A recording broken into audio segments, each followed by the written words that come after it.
On today's episode of the DeRaud-Messinger Show, we're talking Kobe Black's recruitment by the Texas Longhorns, and we make our Week 8 Texas high school football picks. Longhorns fans and high school fans, don't forget to like and subscribe for more content.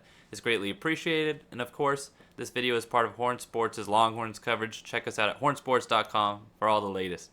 Now, Dylan, yes, we're talking Kobe to Texas. I mean, the headline itself is exciting.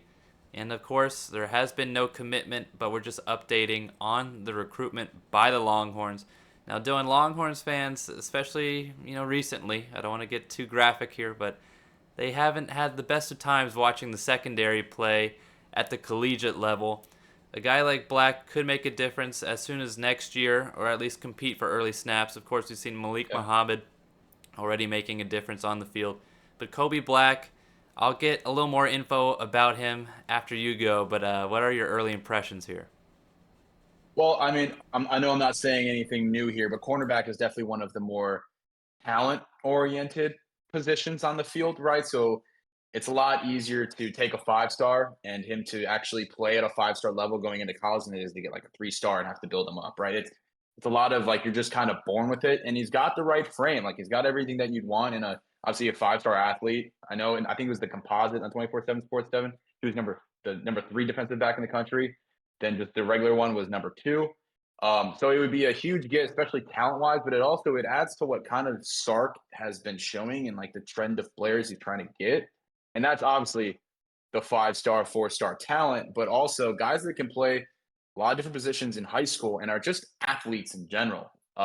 Kobe Black, he plays cornerback at Waco Connolly, but also you'll see him playing wide receiver. You'll see him as a return man. He's played basketball. He's got experience in track and relays, right? So this is a guy that all across the board just has a ton of talent um and ton of athleticism, right? And from what I've seen with just his comparisons on 27 Sports and when you see him on tape, like with his quickness and his motion, some would say it would be fluid, right? It's just he's able to kind of stay locked on to his guys with that speed. And if he gets burned on a route, which you might see quite a bit right now for the Longhorns, he's a guy that can catch back up to one of the faster receivers. And with the frame of being 6 foot, 190 pounds, you can put him on a lot of the speedsters, like speedy wide receivers of the other team, and have him match up one on one in those cases, right? So obviously, this would be a huge get.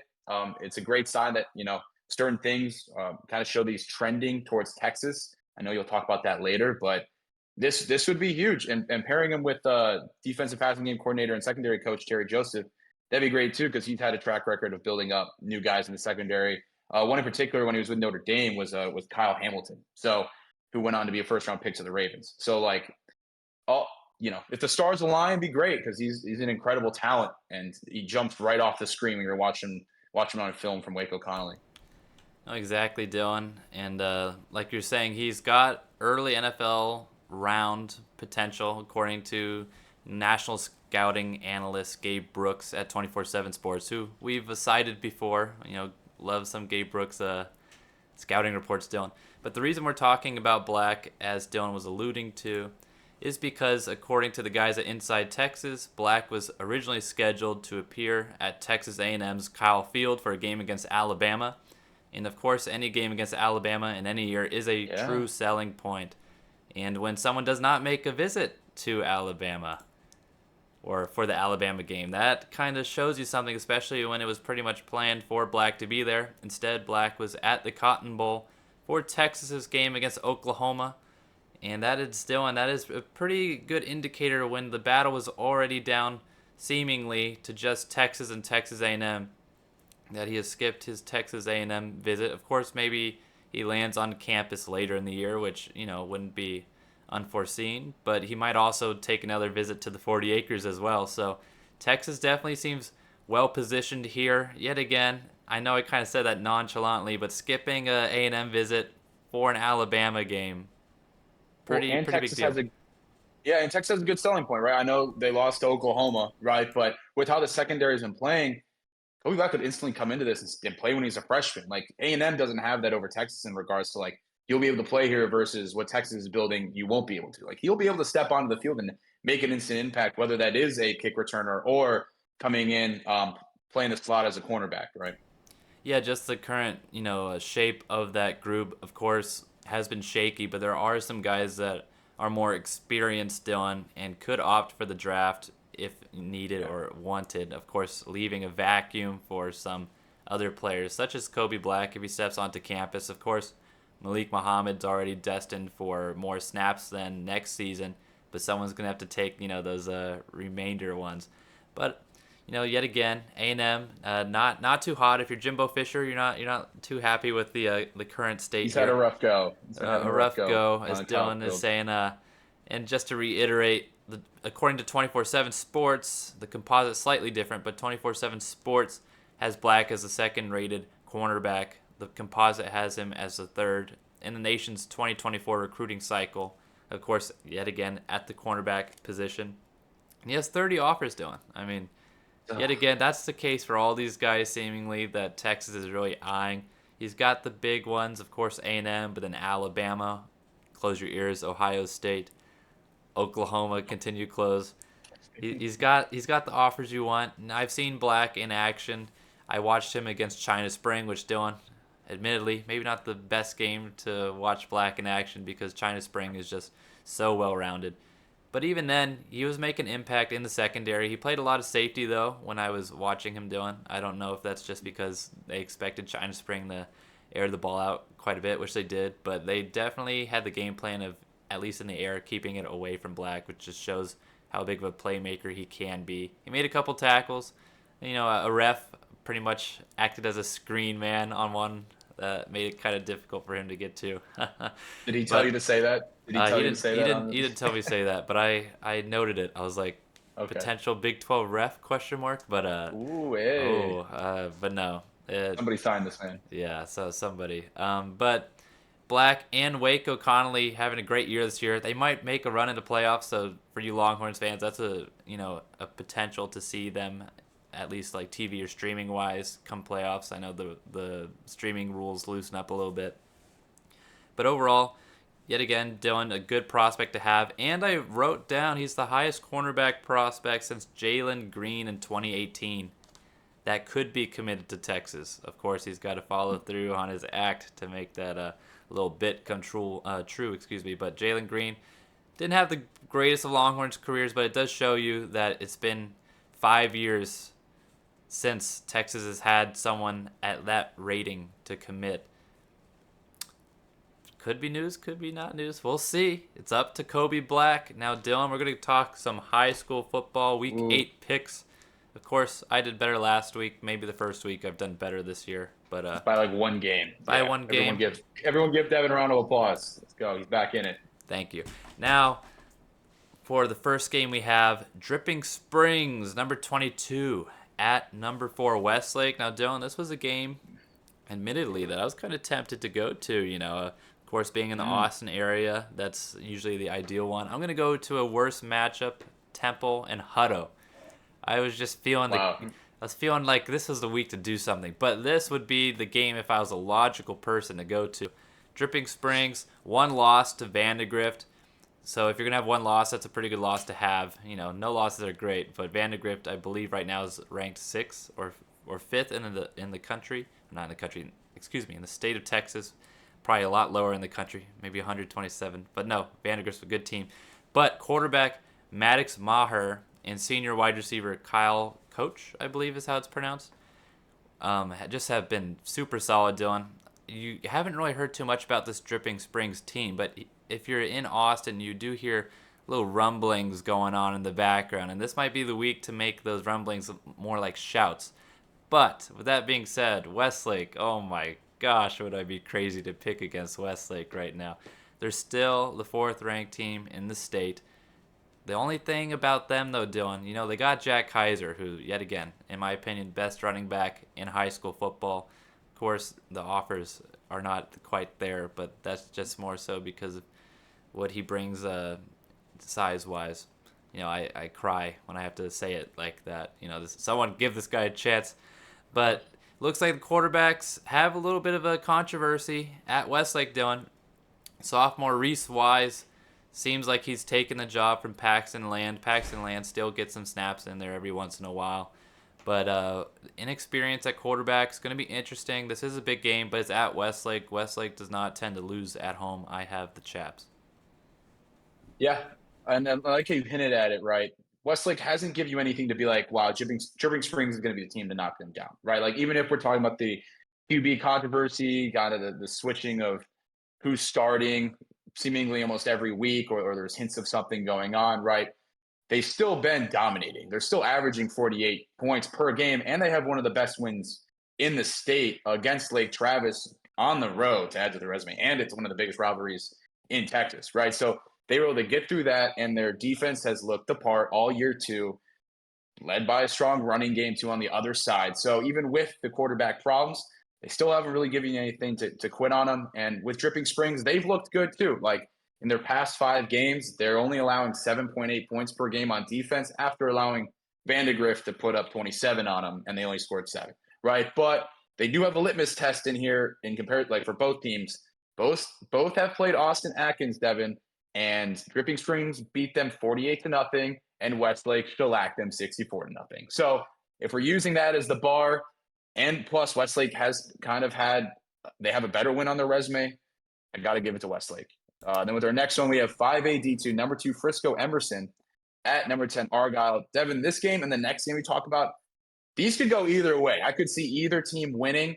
But Frisco Emerson, who I know you'll talk about later, but they've got QB Michael Hawkins, who transferred from Allen, who has been balling, and they have a ton of playmakers in wide receiver Kylan Evans, running back Izzy Bills, and wide receiver Mateus Machado. They make it a lot easier for this team, right? So they're more on like the sexy pick side, plus they're averaging 60 points on offense, which is pretty good. Their defense is doing good too with 15 points per game. Then on the other side, this Argyle team, hard to know what's kind of going on with them. They dropped the first 2 games and only scored 14 in each, losing to Melissa 50 to 14 and Lovejoy 42 to 14 to start off the season 0-2, right? But then since they've won 3 straight, their defense is really clicking. They're only allowing around 16 points per game, and they're scoring 57 points over the past 3 games. Correct me if I'm wrong, though, Devin. It sounds like reports John Gailey was carted off with a leg injury last week for Argyle. They had McGuire Gasperson step in, and they were still able to blow out who they were playing last week. But with that kind of going on, and this Frisco Emerson, it's like offense doing incredibly well. Their defense might keep them in it, but I think Emerson's going to make enough plays offensively to take this one home.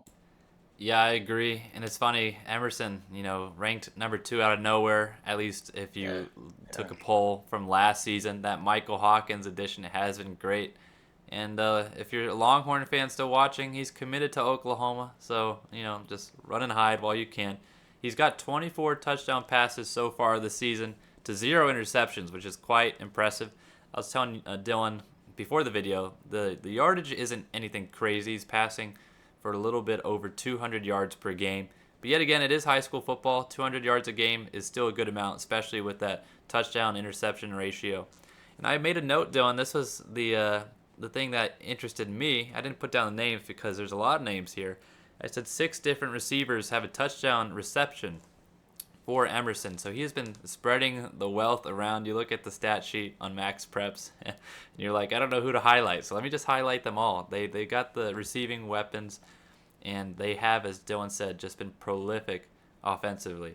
Now, Dylan also mentioned my Argyle point is they do have 2 losses, but they are to 2 good teams. Yet again, do I believe in good losses? I believe in some tough losses that, shouldn't be, nailing you down for. Melissa's Melissa. Like, I can't blame them for losing to Melissa. And then Lovejoy are my boys, so of course I can't blame that one. Both teams were ranked and are pretty But solid. they got demolished in those. That's the biggest thing. Like it wasn't even close. Especially that Melissa game. And Lovejoy too took, I believe, a little bit, but they ran with that. Yeah, just of course not great for Argyle, especially just given their recent track record in terms of how well they can do. But yet again, 2 playoff, sort of losses early in the year. I am, as Dylan knows, I am team strength of schedule. I want those toughest games you've got, even if you're going to lose every game early in the year. That way you know what you're building towards. So I think Argyle still can make a run at it. But yet again, here I got Emerson on the road. Now, the next game we've got 3A D1, interesting matchup. Number 2 Columbus at number 4 Hitchcock. Now, I said I was going a little bit on a limb. I wouldn't say it's too much on a limb, but I do have Hitchcock in this one, Dylan. At home, they are the lower ranked team, but that doesn't say too much. They're returning 19 starters this season.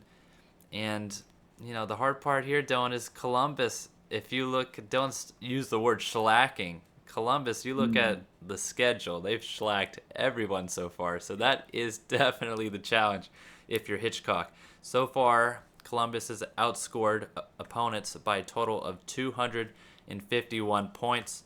Now, I'm not a math genius, Dylan, but that sounds pretty good. Now, with that said, I'm just feeling something Hitchcock-wise. I don't know if you're with me here. So this would be the game that I wish we kind of split the difference on, because the fact that we're both picking Hitchcock Oh, makes me boy. really afraid going into this. If you look at this Hitchcock team, they've got a good opening season win, albeit Refugio is a division under them, or maybe two divisions under them. But they had that 43-36 win over them to open the season up, and they've yet to score less than 40 points this season, and they're averaging 51 points per game, right? So their offense is really clicking. They have a ton of playmakers with QB Lloyd Jones and wide receiver Damian McDaniel. They're one of the fastest teams in Texas right now, Devon. So if you're looking at the skill players, Hitchcock has the advantage on that side. Plus, they're returning 10 players on offense and 9 players on defense. And that's a team that made a deep run in the playoffs and then pushed Franklin, who went on to win the whole thing, to win the state championship. They pushed them to the limit, right? Obviously, they still lost, but they were able to show kind of how well they did that season. Now they're trying to return the favor in regards to last season not being a fluke, right? So you got that. But then on the other side, and this is a rematch from last year that Hitchcock won, is Columbus, who has better trenches on both sides of the ball. So their offensive line and their defensive line, if they're going to win this game, it's going to be because they're wearing down this Hitchcock team that doesn't necessarily have the same size that Columbus has up front on either side of the ball. And it's a team that's averaging 50 points per game and allowing 14 points per game. Plus, I'd say they have better wins right now. They've got a solid win over a ranked team at the time in Madisonville, who they crushed. And then Devon, you're going to be surprised at this, but I'm going to pronounce their name right. Yoakum.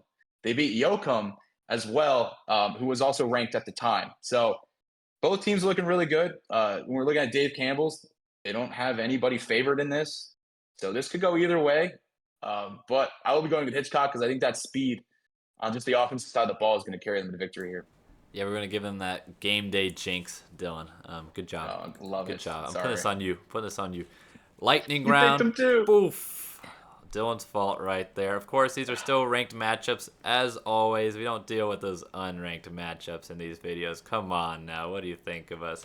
First game we've got. Now, I know the name says Pottsby versus Winsby, but that's just because I don't have enough room to write these long team names. It is number 9 Pottsboro at number 5 Winsboro in 3A D1. This is a Borough matchup, Dylan. This has been a tough one for me to decide, but I went with Winsboro. Yeah, I've got Winsboro at home as well. Next one, we have 3A D1, number 10 Rochelle at number 4 Richland Springs. Devon, I picked against Richland Springs against, I believe, Cherokee last week. Richland Springs came out and beat them. So they're looking good right now, and I'm going to go with the hot hand here. The wiser of two men once picked Richland Springs last week. That wise man is going to pick them again this week. Now, more importantly than us wisecracking, what do you like about Texas recruiting in terms of Kobe Black? Do you think he'd be a good fit? And, of course, if you're a high school fan, which game will you be watching this weekend? Let us know down below. Don't forget to like and subscribe. Check us out at HornSports.com and have a great rest of your day.